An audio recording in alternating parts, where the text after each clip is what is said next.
Okay, this is where I'm at. This is with the code checked out for the class for this week.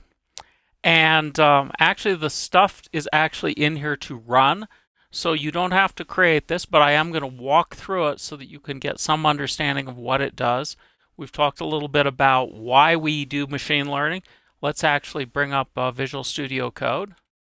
And on install, if you set it up with stuff, you should be able to do code dot, and that'll actually start Visual Studio Code. If you don't have that configured, then start Visual Studio Code and navigate to the proper directory.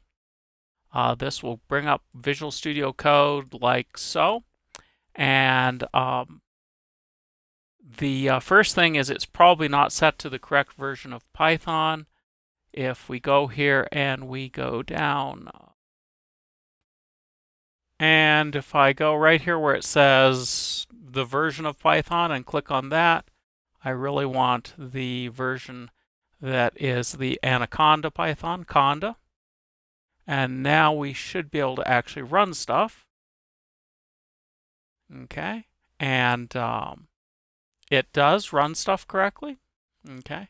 I got TensorFlow and I have version 2.6. You probably have version 2.8 of TensorFlow installed. So that indicates that I'm actually doing the Python hello world. And if we look at that, that really all it does is it loads the libraries and then turns around and does a print statement.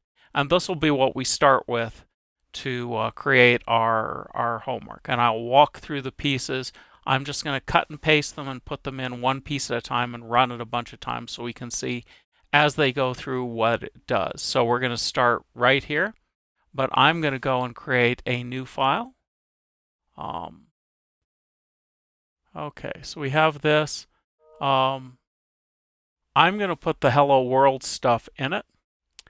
And we're just going to like cut and paste that from another file, but put in the TensorFlow hello world. And we're going to start with that.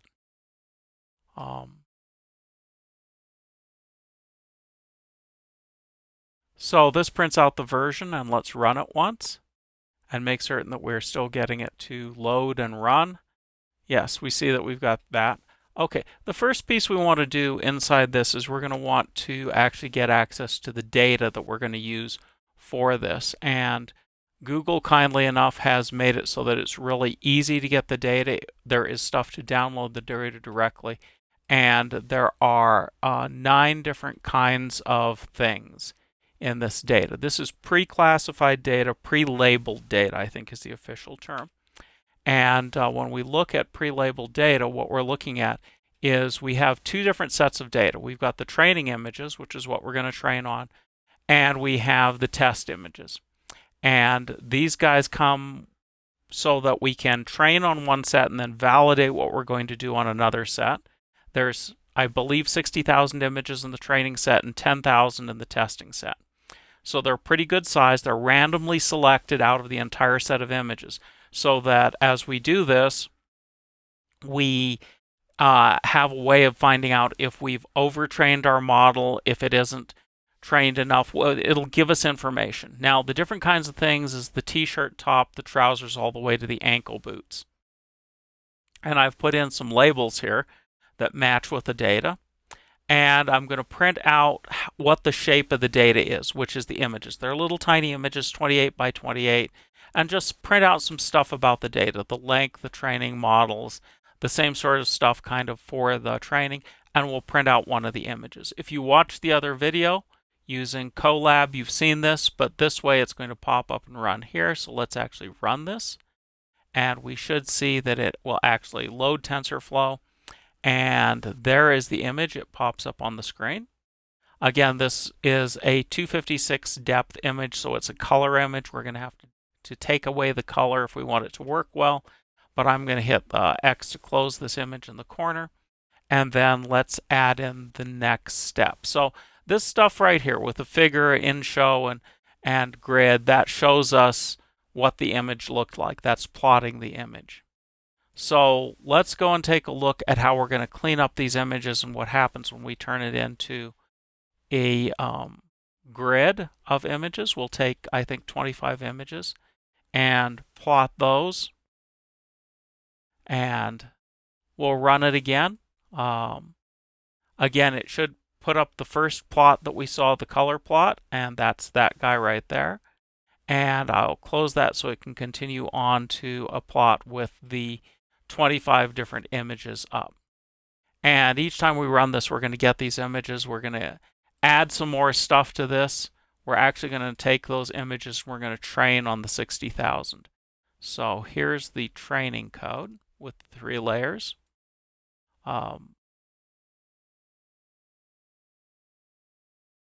And you'll notice that here's the 3 layers using the Keras library, which makes it a little bit easier to set this up. Keras is built on top of TensorFlow and allows us to have a pretty simple interface to TensorFlow as opposed to getting into the details, which TensorFlow is the computation, Keras is the let's use the computation to do machine learning simply.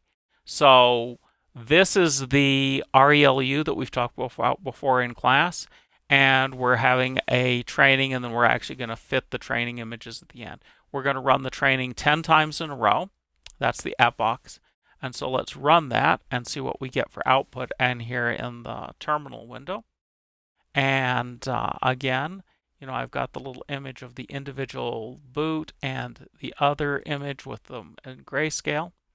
And there it is running and training. If this window were a little bit bigger, I think if I close this piece, I closed the whole thing. Let's make the window bigger and let's see if we can get it to wrap properly. I will just run that again. Okay. And here is our 2 graphs. And there it goes. Now it's wide enough that I can actually see it run. And the different losses, you notice how the loss decreases over time as it runs through the different epochs. And we've gone and trained a model. So this has actually done the training. This hasn't told us if the training is any good. And if you run this multiple times, you'll see that each time the training is a little bit different. This is a pretty clean data set, so it's not very much different. But each time you run it, it produces slightly different results. So let's actually go and test this now. Let's add the code after the training to actually go and test it.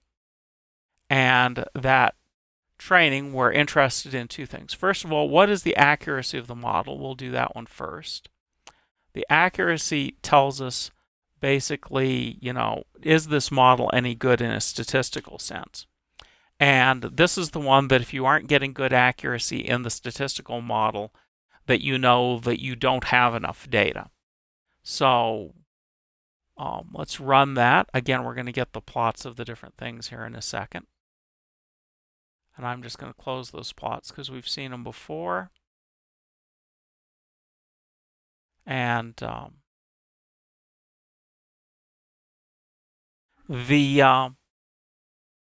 this is a more comprehensive kind of hello world because it's actually, we're going to classify some stuff and see it run and see what the results are of going through all the steps. And this is kind of the steps that you'd usually see in a full-fledged training and testing model. There's some things that we've left out for practicality reasons. This is all one piece of code. And in production, you split this up into multiple different pieces of code. But the test accuracy when it gets done is 88.27 on this run, which is pretty good. That's close to 90%. 9 out of 10 times it gets exactly the result you would expect, which is, it's not a certain result because, your test data is a little different than your training data, but that's a good result. It's when you see that your accuracy is something like 60% and you go, I've got a ways to go with the data before I'm actually going to get there. That's not such a good result. But this is some pretty clean data. Now, let's actually take and do some predictions with this model. We'll take some images and predict what those things are going to do. So, okay. The prediction basically is going to find what the maximum value for a single prediction on a single image label is. So we'll be able to take a look at that, and we'll then turn around and we'll graph that data so it's a little bit more visual and understandable. But let's do a prediction with it and see how it works. So again, when I run it, it's going to give me the graph, so I'm just going to close those. Okay, and let it train. In a real-world example, you would do a lot more training with a lot bigger images, and you'd only do the training until you got good results out of the training. You wouldn't run it every time. So there is a way after the training to save the model and then turn around and take that model and restore it, read it back in, because using the model is quick, training it can be really slow. Now, when it does the predictions, it says for this particular model, for each different kind of output, that it's predicting the probability that it is that output. And those probabilities are not zero, but you'll notice that this is -7 decimal places, so less than 1 in a million. This is -10, less than 1 in a billion, -10, -9, and we go across. And then there's this one that's a -4, which is like 1 in 1,000 times numbers. Then we go back to really small stuff, 1 in 1,000 times numbers, and 1 in a billion. And then there's this one, which is -1, which that means you move the decimal place one place over, and it's 99.5% likelihood. And that one is actually being a bag, I believe. But what we'll do is we'll actually take these things and plot them, which will make it a little bit easier to understand that. And I'll also write a piece of code in here that prints that table out in a more human-readable fashion instead of scientific notation. So let's add some functions that'll help us with some plotting. And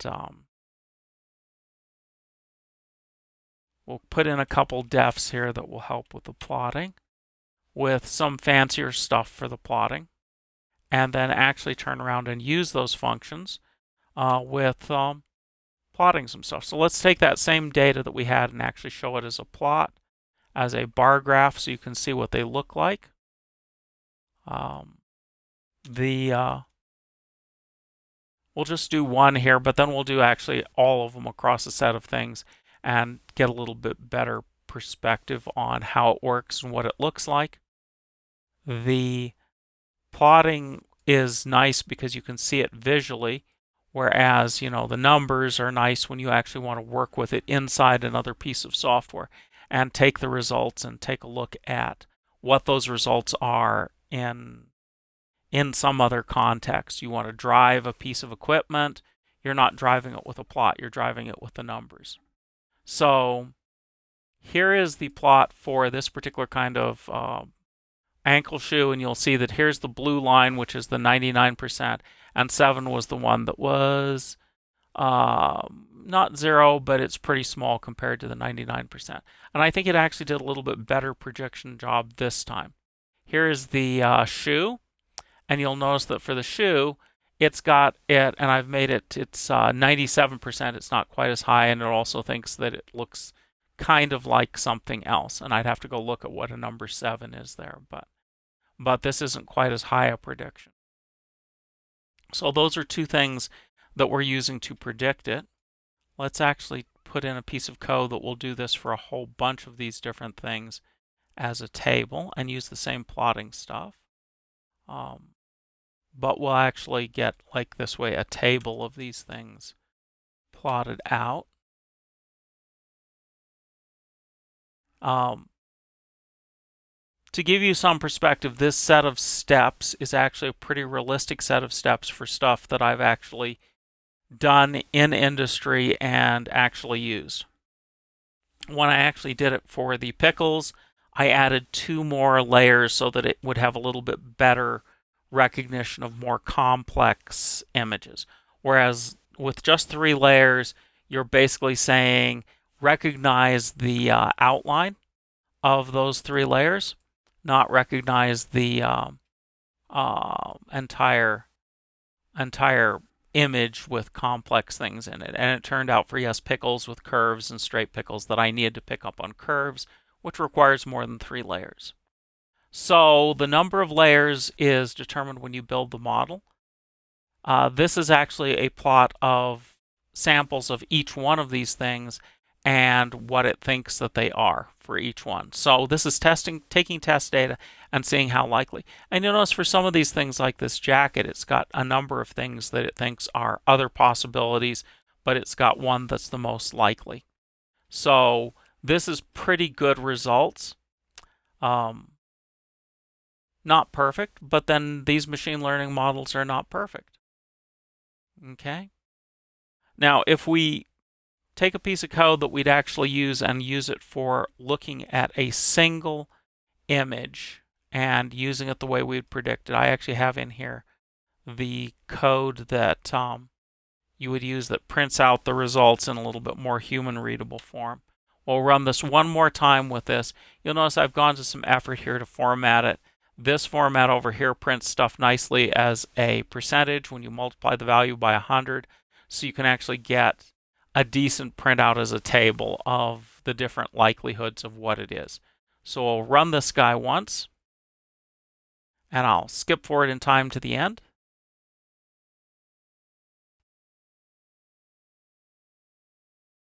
And here's the graph at the end with the bag. And you'll notice that it's got a 99.9% probability that the bag is what it is predicting there. So this gives you a nice plot and a nice kind of a table that shows what the results are.